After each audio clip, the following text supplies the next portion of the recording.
Hi there, and welcome to Let's Slow Down, a podcast for all of you who feel tired and stressed from this overwhelming world. Here we'll have fun, inspiring conversations about living life on our own terms and explore ways to ease the pace of our modern world, because life really is good when you're relaxed enough to be present for it. I'm your host, Anne-Marie Stolting, and I welcome you to this space where I hope to inspire you to slow down, because life is too short to let it go by in a blur. So take a deep breath, relax, and enjoy the show. Today's guest comes to us from Toronto, Canada. I am so excited to talk with Sarah from Simple Intentional, host of the popular podcast, blog, and Instagram page. Sarah is a decluttering coach, wife, and minimalist mama who helps overwhelmed moms take action, stay consistent, and get in control of their homes for good. Welcome to Let's Slow Down, Sarah. Thank you so much for having me. I'm excited to be here. I'm so excited to talk to you. I have followed you for a while and found you so inspiring. So looking forward to this conversation. Thank you. I always like to start off asking people, what's your story? Please share a little bit about your story and what's inspired you to start all of this.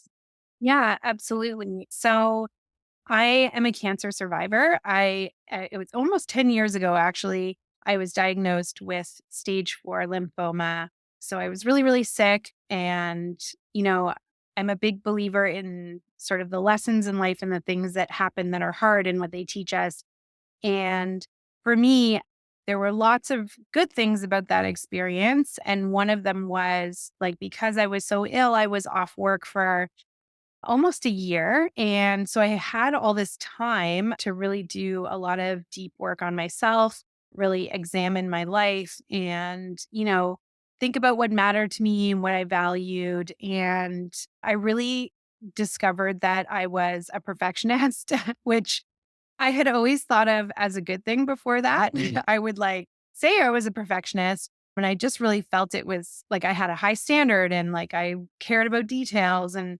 But as I dug into it more, I really learned that for me it wasn't a positive thing. And I've since learned sort of that difference between like adaptive and maladaptive perfectionism. And I also really examined my people pleasing. So I would say like those were the two biggest shifts that came out of that experience, was that I realized I was a huge perfectionist and a huge people pleaser, and that I was often putting a lot of other people's needs before myself. I also came to the concept of self-love, which I really feel I didn't fully understand at that time, but I started to get a sense of. And so it sort of set me on this journey. I also had read the minimalist's book, Everything That Remains. And so I sort of started digging into stuff and what is at the root of our behavior and our things and, just I guess like getting a real sense of life. Whereas I think before I had really just been just on autopilot, sort of just following along with what happened and not really like setting out any real intention for my life. And so that was sort of the beginning part of it. And then, I fast forward to becoming a mom about 4 years later. And I really like the stuff, I think I became clearer about that. And I started to really tackle it with more vigor at that point, because motherhood, I mean, anybody who's a mom or a parent has probably recognized how motherhood sort of forces you to become more aware of what matters. It really focuses in on like prioritizing and decision making. I mean, I can't. And if you aren't doing those things, I think it becomes like super overwhelming.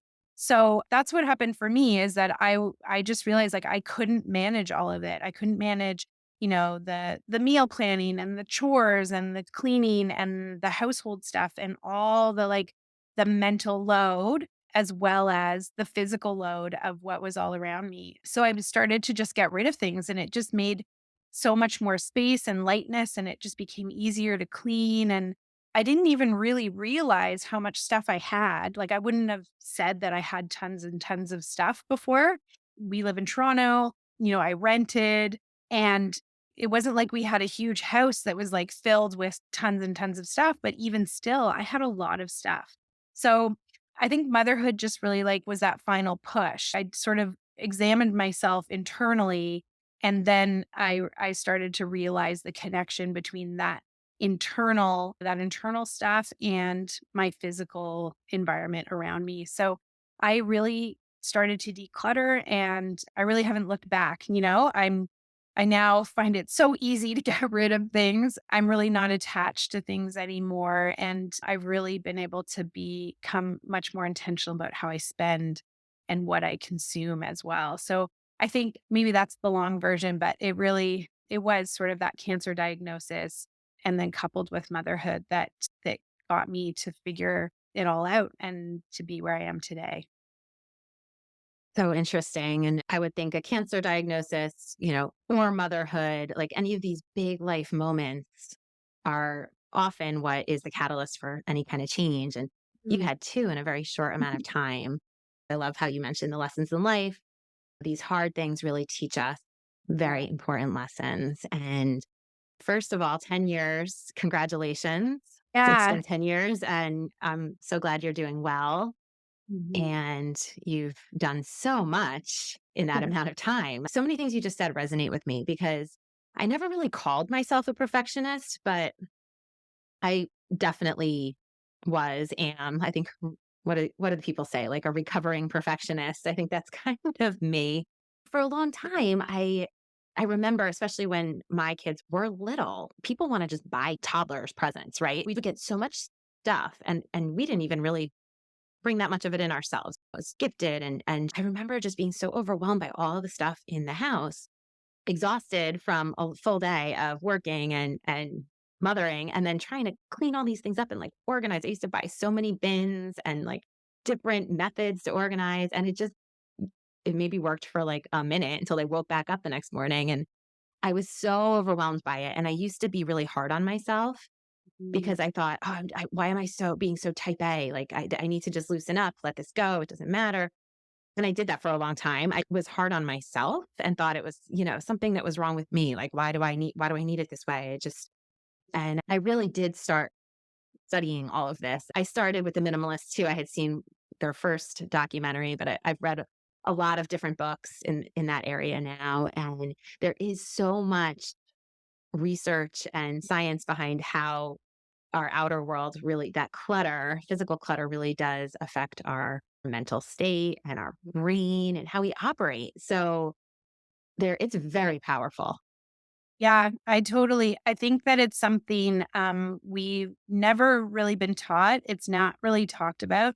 And like you said, you sort of took that on yourself and thought it was something wrong with you. And again, like I feel like these messages that we get, it's just like, oh, we need to relax, or we're type A, or we need it organized like this. And I don't know, they're not necessarily very positive towards women and mothers, but that actually our environment affects us a lot more, that they've studied that, than it does men, and that it's really, really okay for you to want your space to feel good to you, especially because we can acknowledge that women are largely carrying the mental load of all these tasks and responsibilities. So it's not just about having a tidy space. It's that when you sit down and you go to look around your space and there's a pile of things that are undone. Oh, that's laundry. That's mending. That's something that I need to return to somebody. Like you look around and see how much you have to do. And I don't know that a lot of men necessarily sit down and see it the same way, depending on your relationship with your partner. And so I think that wanting a space that restores you and feels good and is easy to manage is an ultimate piece of self-care, and it's very important. I agree. And it's interesting. I've never looked at it that way as self care, but it 100% is. And I have really learned to start looking at each room in my home as like, what is the purpose of this space? What are we doing in this space? So forget these picture perfect, like HGTV, which I love watching all of that stuff. Yeah, it's inspiring, It's right? fun. It is inspiring. But then to like think about, well, what am I actually doing in this room? and then go from there. Okay, well, what do I need to do those things? And starting with that why, that root of it makes such a difference. It's changed the way that I look at my living space, and it has changed the way that I feel because now I have rooms that I can go and easily do a quick tidy if needed, or, the kids, the family, they also can do it quickly because we've got less. First of all, we got a lot less. And going back to what you said, like, I mean, even before we had kids, my husband and I lived in a two-bedroom condo. It was not a big place. And when we moved, I do not know where this stuff came from. I mean, it was just like boxes and boxes and boxes. We didn't even know. I mean, we had a couple big closets. We were lucky to have that storage, but stuff was just shoved to the back. And then you know what? You buy more because you don't know you had it. And so there's a lot of waste there. And that was very eye-opening. I could not believe the amount of stuff we moved from a, seemingly small house. Yeah, it is really incredible what you can like pull out because once it's sort of like, right, it's out of sight, out of mind, and Yep. you forget about stuff. Like I remember when I did Project 333 in 2020, I did it, and it was, I love the high structure of doing some sort of challenge when you're trying to tackle, decluttering or any kind of change. It's really helpful to find some sort of structure. Well, I 100. know what Project 333 is, but why don't you share it for those who don't? Yeah. So it's Courtney Carver's wardrobe challenge.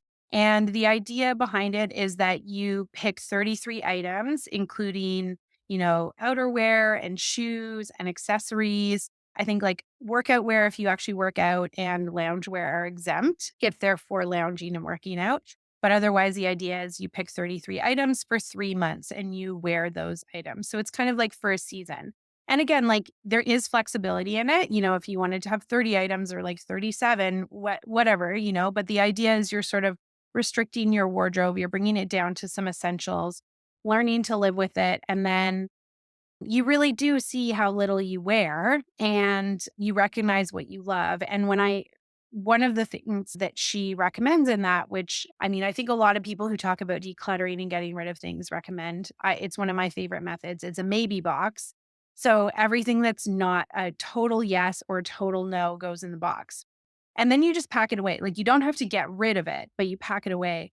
And what I found when I did that is that when I opened that box up, I couldn't even remember some of the items that were in there. Like they sort of surprised me. And I was like, oh, yeah, that. And I think that's the reality when it comes to our stuff is that the things that matter, they matter. And the things that are maybes, they're tied to other things. Like they're tied to how much did it cost, or it was a gift, or wow, that's like a really good quality item. I could use that, or it has value. But it's then recognizing what actually has value in your life because you can have, really expensive camping equipment, but if you never go camping, that's not valuable to you. Or you can have all these like incredible kitchen gadgets, but if you don't really cook that much or you end up using the same things over and over again, they're just taking up space. And to go back to what you were saying about the closet, it's like if you go into your kitchen, I mean, I remember experiencing this feeling of having to dig through cupboards to get the things that you needed. And it's like, where's that thing? And then it's like climbing up on a stool to go up in the high cupboard and like dig the stuff out. Yep. And if you have stuff packed away that well, aside from items like, holiday items or whatever that you use once a year, you're not going to use them because it's a lot of extra work to get it out and to put it away. You're just going to figure something else out. So either decide those items matter to you and then clear out space for them and make them accessible to you or let them go. And I think that the maybe box is a way of experiencing letting them go and then recognizing actually that isn't that valuable to me, because we can really hide a lot of stuff in our homes. Yes, Um, we can. We can get good at it. We can really like have what looks like a very tidy, organized space, but it's like a Tetris game and there's a lot there. yeah, And I think that maybe box is great. And I've done that before as well, because there is like an element of fear and people get a little scared about that, the finality of, okay, it's gone now, right? It was thrown out, it was donated, it is gone. There's no second guessing. Maybe I need this. So I think especially, I know I've used it a lot with my family. It's a great way, especially for kids, as you're decluttering, and also for my husband who doesn't like to get rid of as much as I do. Yeah. All right, well, put it in that maybe box for a while. So it's not scary. It's still there. Just put it away somewhere out of sight so that you can feel what it's like to live without it, with less. And like you said, half the time, you're not even going to know what's in those boxes. And when we did that big move from our condo to then our single family home, I also was about to have my first child. So, like, we moved in, and my cousin will tell you, she basically set my entire kitchen up for me because I couldn't do it. I was calling her, like, where's, this item? Yeah. Do you know where you put it? And, so we had our first baby. So things were a little bit crazy for a while. And I think it was a year, maybe longer. I stumbled on boxes that I hadn't unpacked. Mhm. So, And I think generally people can identify with that and would, if they've experienced a move or something similar, would say that that's true for them as well. Because you aren't using it regularly and you've gone so long without it, you can realize that it actually isn't that valuable to you. And then that's, like just going back to also what you were saying about the fear, like it's interesting. I was listening to this podcast and this author was speaking about a book he wrote and it's called Scarcity Brain, but he was talking about the scarcity loop and just how actually we're wired for scarcity. Our brains have not really caught up with the modern world. And this is in like a lot of different ways. You can think about it with like fight or flight and that sort of thing, but that we're still not fully evolved to deal with what's all around us. And there's so much on offer all the time so that we really are faced with things that draw out that sense of scarcity as well. Like social media with comparison, just how easy it is to order things and have them arrive at your home. So I also think like for me that was another level of learning that hey, actually that scarcity that I really experienced and worked hard to shift. And it's not that I don't ever experience that anymore. And that's a piece of it too, is that once you have this self awareness and you recognize these things, it's not that you're never going to experience those things again. It's just that you know it and then you can choose differently.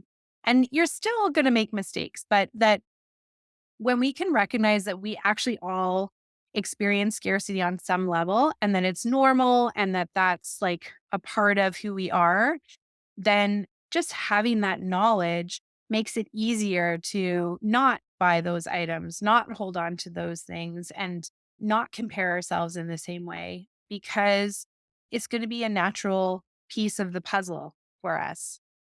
totally. Yeah. And even it does really affect how you approach things moving forward. Once it really sinks in and once you realize the value of it and start feeling that change and the feeling that comes with it, I notice it sometimes if there's a really good deal for something. And I'll be like, "Well, it's only whatever, such a great price." But it's not a great price if you're not going to use it. So, like you mentioned, like the camping equipment, if you don't camp, then it could be the greatest deal in the world, but it's still money you're going to spend and not use. So, Or it's going to um, be a great price again. Like that's the other thing yeah, that I think yes, you can become a bit of an observer that you can start to recognize, like, just because that's on sale now doesn't mean it's not gonna be on sale again.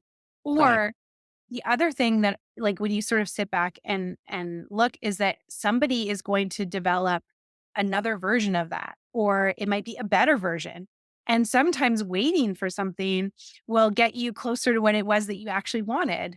Or, it may drop in price in general and then go on sale. Like, I've seen a lot of that too, because for me, I would really get pulled by that. It was like, oh, I got to get it now because this is the price.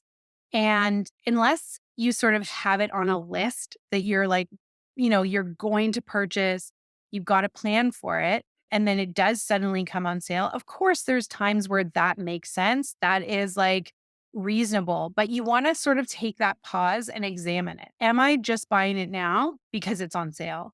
Because if it wasn't something I was planning on purchasing or it's not something I need now, I can wait. Sales are cyclical and you can watch for it. And there could be a different version, or you may find that when you wait, sometimes the need or desire for that thing passes as well. Because I've had things on a list and then, 6 months later when I've gone back, I'm like, actually, you know what? I don't really want that anymore. Or, I thought I needed that, but actually it's this I need. So, you really want to sit on things and make sure that you're buying them for the right reason.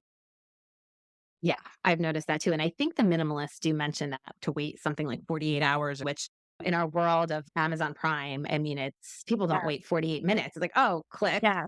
And Yeah. and in 48 minutes, it might be on your front stoop already. So it's kind of wild how fast everything is just so fast. Yeah. And then So hence the slowing down.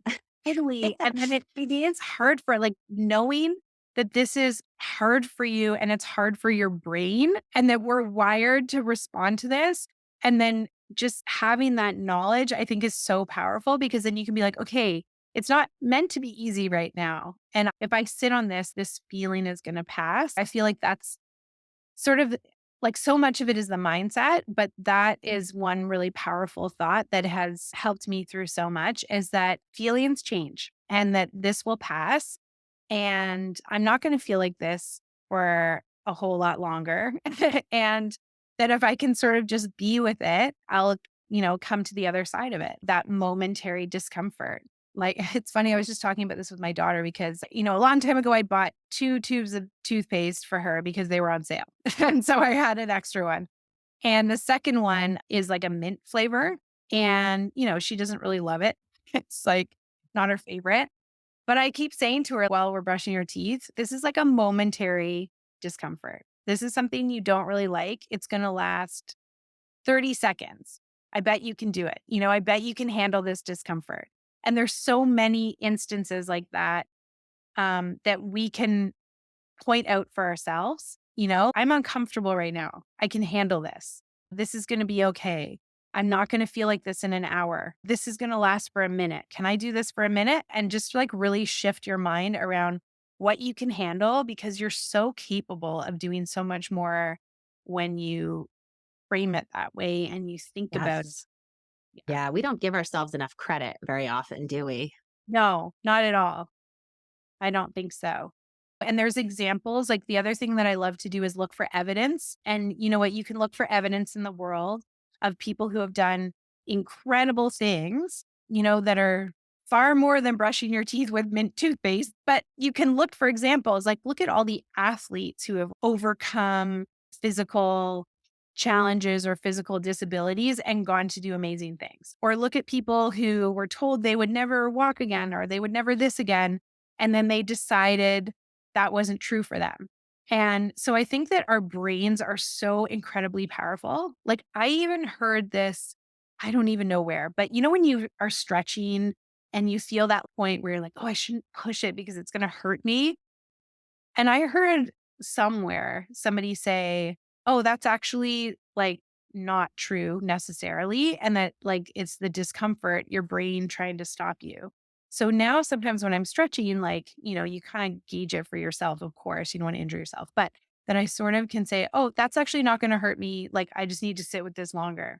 And I've now realized, like, actually, it's true that discomfort, that feeling that I wanted to get out of so badly, when I stayed with it for 10 more seconds, it really shifted. So our minds are creating our reality. And so if we can choose different ways of thinking, shift our thoughts, flip them, reframe them, we can change our reality, which is incredibly powerful.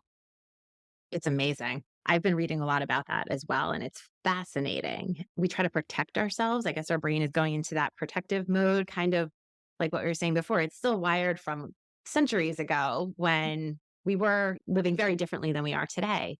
And it's okay to push through a little bit of discomfort. And you were just saying, sometimes it's like 10 seconds. We can do anything for 10 seconds. It's not like you have to sit there for 10 months like that. And, it's going to take forever. It's really not that hard. And the growth that can come from it, you get so much more out of it, so much more valuable than those couple seconds of discomfort. 100%. And our brain's job is to keep us safe. And so when your brain's just trying to keep you safe and everything I think of as a process, even to go back to when I had cancer and I recognized that I was a perfectionist, it was a process for me to flip the way that I thought and to change the way that I responded to people. And, you can start to build your own evidence of when you do something a little bit different and you get a different result. Like, I remember coming back to work and I had been on this return to work plan. So anybody who's ever gone on long-term disability might be able to identify with this, but they sort of like ease you back into work instead of just you're done and you're back to work full time. You sort of over a number of weeks, like will increase the amount of time you're at work. So it might be 2 hours a day. And then like the next week it's 3 hours a day, and which is actually amazing. I thought I was just going to go back, but you really need it.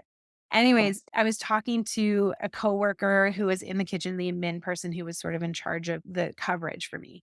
And she had said something like, okay, so next week you're back full time. And I said, oh, no, not quite. There's one more week. I think I'm here 7 hours or whatever.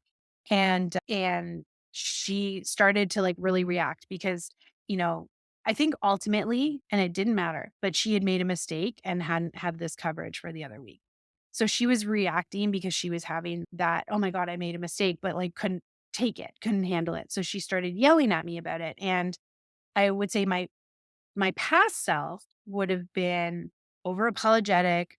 I would have taken on the problem. I would have found a solution. I probably would have started calling supply teachers. I would have taken on like, oh my gosh, I didn't take responsibility for this properly. I made the mistake. And I was able to take this pause because I had just come from this slow place I'd been off of work. And I took this pause and I said to her, I don't like the way that you're speaking to me.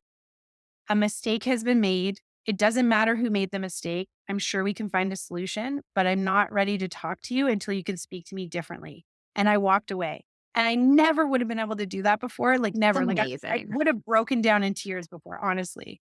And I just having that experience that I did something differently. And then her response was to come over and apologize to me and to work with me on a solution. And it cleared the air. And then she never treated me like that again.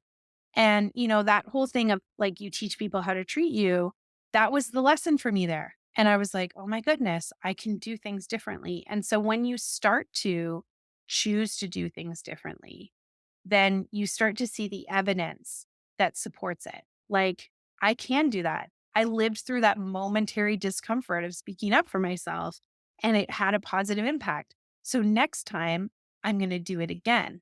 And that's really a huge, huge part of being able to live intentionally because you are, sort of being thoughtful in how you respond to things, thoughtful about who you show up as, thoughtful about what you allow in your life. And it does take time and it is a process. But, there's the pieces of the puzzle are being able to handle some discomfort, have self awareness, pause a little bit before you react. All of those skills can really be supported by things like I always advocate for like a gratitude practice and people to practice meditation because I think they really help you. So the more you sort of like go down this path, the more you can start to build in habits that support you living this way, thinking this way, and doing things differently.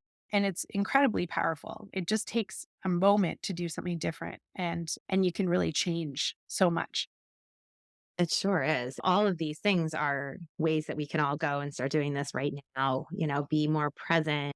And like you said, maybe it's just taking a few seconds before responding to that person to just let it sink in. Because many of us, definitely me, we can be so reactive, especially in a situation like that where you're kind of like, oh, what's happening right now? And you either, like you said, burst into tears or say something kind of snarky back, like, and then feel bad about that. Or it's like just taking those extra couple of seconds can make all the difference in the world with so many things that we do and really changes the way that we show up for Yeah. ourselves and in turn, the people around us.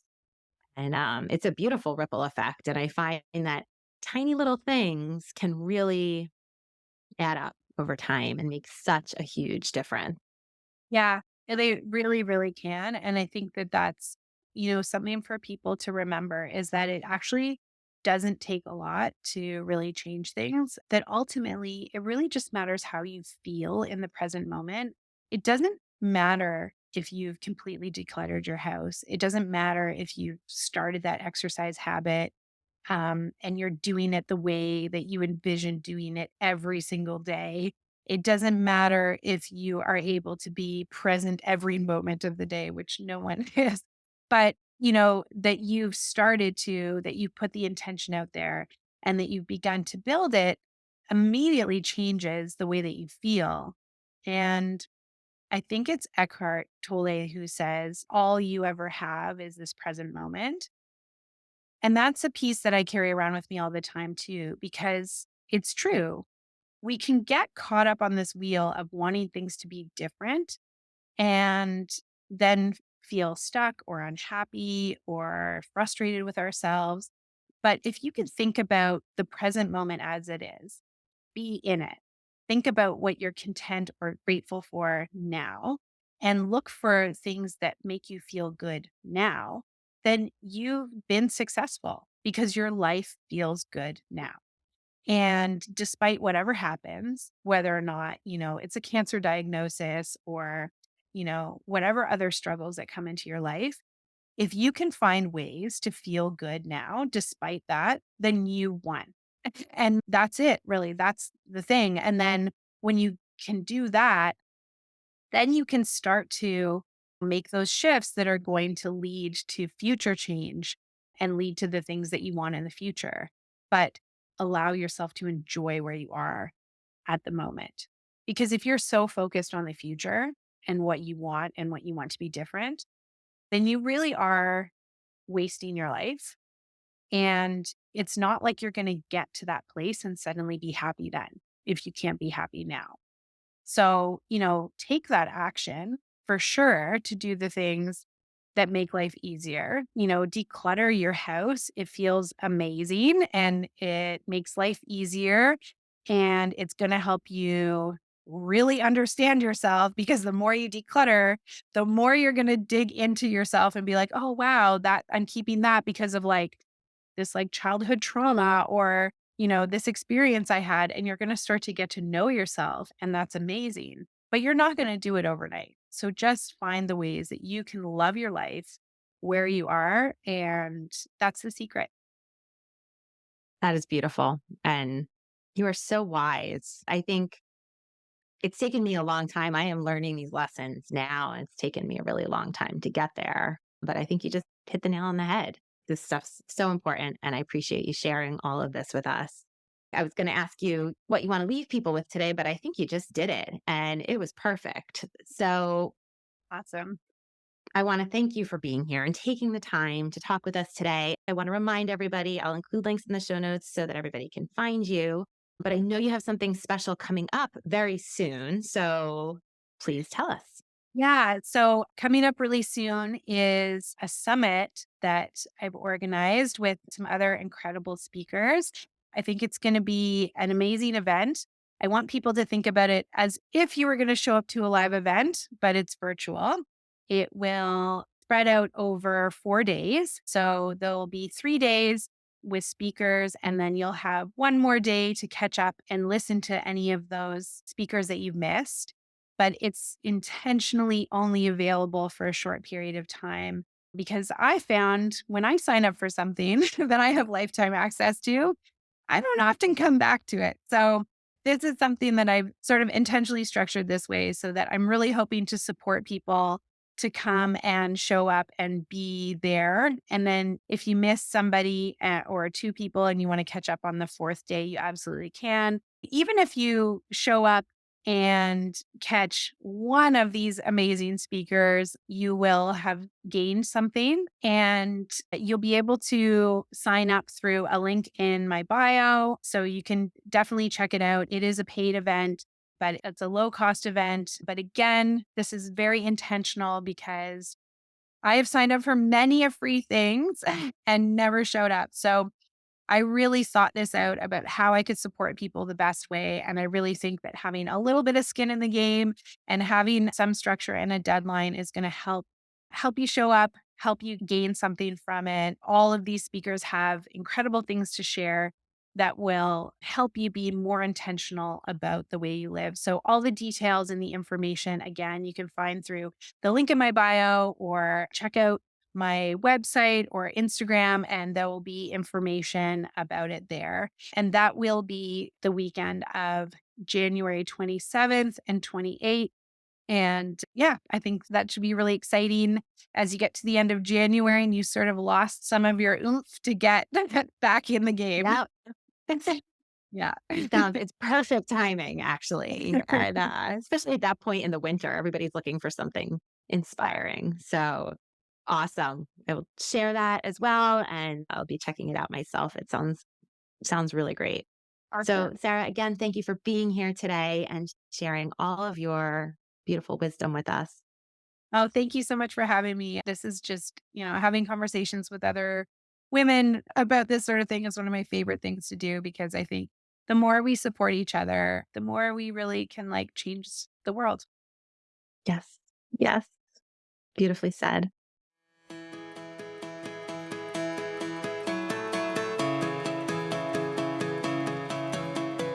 I hope you enjoyed today's episode and have been inspired to slow down and start living life at your own pace. As a brand new podcast, your listener voice matters. If Let's Slow Down is resonating with you, please take a minute to leave a review and rate us. Subscribe to the show wherever you listen and share it with friends. Remember, this is a process, so go easy on yourself. Be gentle and take all the space you need to thrive because the world needs you to be at your best, to love and serve others and yourself.